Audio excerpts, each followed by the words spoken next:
Narcopath, and I'm the only one for you. No one else will ever love you like I do. Please don't leave me. Please give me another chance. I didn't lie. It was a misunderstanding. Please. You don't want to go the rest of your life without ever kissing this face again, do you? I didn't think so. Now give me another chance. Come on. Come on.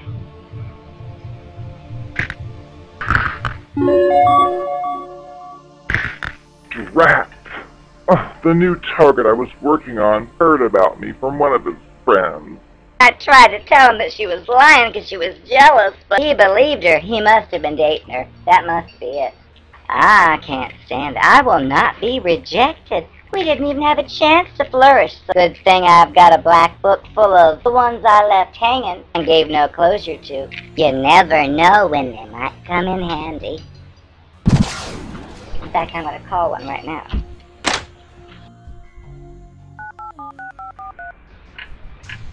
Hello? Hi, it's me. Remember me? Remember me? Who's me? What do you mean? Hi. You sound like that Narcopath witch, the one who locked up in the walk-in cooler and took my best friend. Let's just leave all that in the past. That's the past.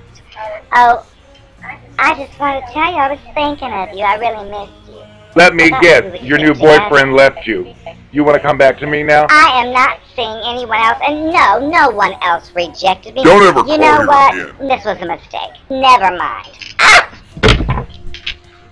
Who does he think he is? I'll show him. You sure will. How dare he? I'm the Narcopath and nobody rejects me.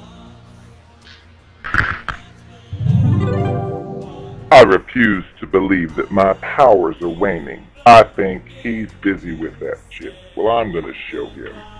He doesn't want to take my calls, well, that's just fine. Hi, it's the Narcopath. I know you're messing around with that chick I saw you with at the grocery store, and you know what? Have her. Have her! She will never be anything like I am. She will never appreciate you for how I do. She is trash and filth, and you are making the biggest mistake of your life. I was actually contemplating getting back together with you and marrying you and all of it, and I heard this and saw this. I thought, forget it. This is your problem. When she dumps you, don't come crawling back to me. You got that? Ugh. Just wait till she hears that message. I'm going to forward it to her phone, too.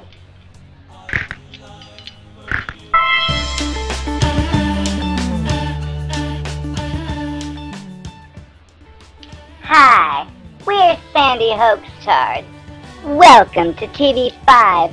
Previously fake news, now upgraded to 100% real news. I've been getting a lot of questions from y'all out there. I know last update I briefly touched upon something but didn't seem to finish it. ADHD.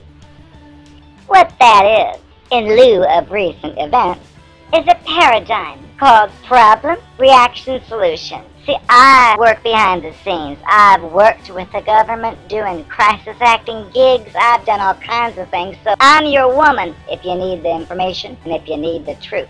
There are powers that shouldn't be that are above us and above our president. And they have specific agendas, specific goals in mind.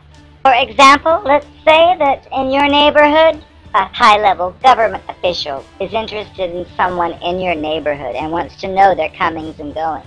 Not because it's a potential terrorist, mind you, because he's just nosy. Nosy. He decides that the best way to keep surveillance on that area would be to install security cameras on every corner, every few yards apart. Well, could you imagine in your uppity neighborhood if somebody stepped forward and said, "Hey, uppity neighborhood, we're going to install security cameras on every corner of your block and then some." You know what's going to happen to that. They'd be shot down, protested against, and told that you demand your right to privacy, whatever. That ain't going to work. So what happens instead?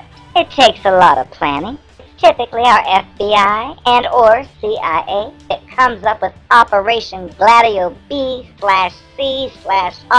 Northwood techniques to come up with the narrative. What they'll typically do is find some loser on antidepressants. They'll bring him under their wing. They will, for lack of a better word, brainwash him, program him with MK Ultra, which is no longer the name, by the way, because MK Ultra stopped in the 70s. You don't know what it's called now, and it's way worse. Regardless, this person, I'll call him Patsy, he will be the one to initiate the plan, because, told you, problem, reaction, solution, which is typically from an agenda-driven entity who wants a specific thing to happen, but knows they can't have it easily, so they invent the problem. So in your uppity neighborhood, this Patsy kid strolls down your block and open fires with, of course, an AR-15. Couldn't be anything less. And proceeds to slaughter and murder 15 people or more, some of them children. The children are very effective to use in these operations. What happens? The newscasters tell you the next day that 15 children were murdered in cold blood last night in the strange, bizarre attack of some, and they'll have some backstory already written for this person, and they'll go into that. I love how in the news, we don't live in the real world where somebody's innocent until proven guilty. No. All we have to do is simply show a selfie on the screen and state the killer, shooter, the whatever is so-and-so, and that's all it takes. Who needs due process? Who needs any court case? The media tells you who's guilty, and that's all it takes. People become furious because they want their home life to be comfortable. Well, the problem that was created ruffles their feathers, so what do? They scream out to their government, please, something must be done! And they're falling right into their role, like in so many other cases, too. People are so easily programmable, so they're begging the government to help them. Keep in mind, in every survey I've ever watched, when people are demanding things change to their government, I'll typically ask, well, do you trust your politicians and government?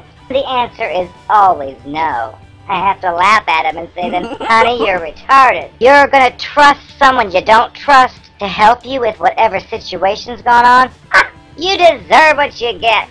Regardless, the people stand up and demand change. They don't want to live in fear. That's the reaction. So then comes the solution where we announce, because of all of your complaints and the horrible, horrific tragedy that occurred, whatever gematria date is significant, what we're going to do is we're going to install security cameras on every corner of your block and every few yards for your protection. We need to take away your freedom of privacy so we can help protect your freedom. Get it? And the people usually eat it up and they think it's for their own good. Little do they know it's only because one nameless person simply wants to spy on that block and see where the chick he's chasing's going. Nobody else need know that because face the facts.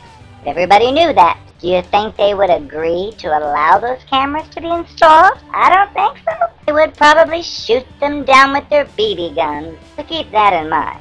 Know when you're being played. When you see on the television some horrific event and it's getting a lot of airtime on the major networks, be careful, skeptical. There's probably some solution waiting around the corner that's going to take away more of your freedom. So be prepared. Be prepared to fight if necessary.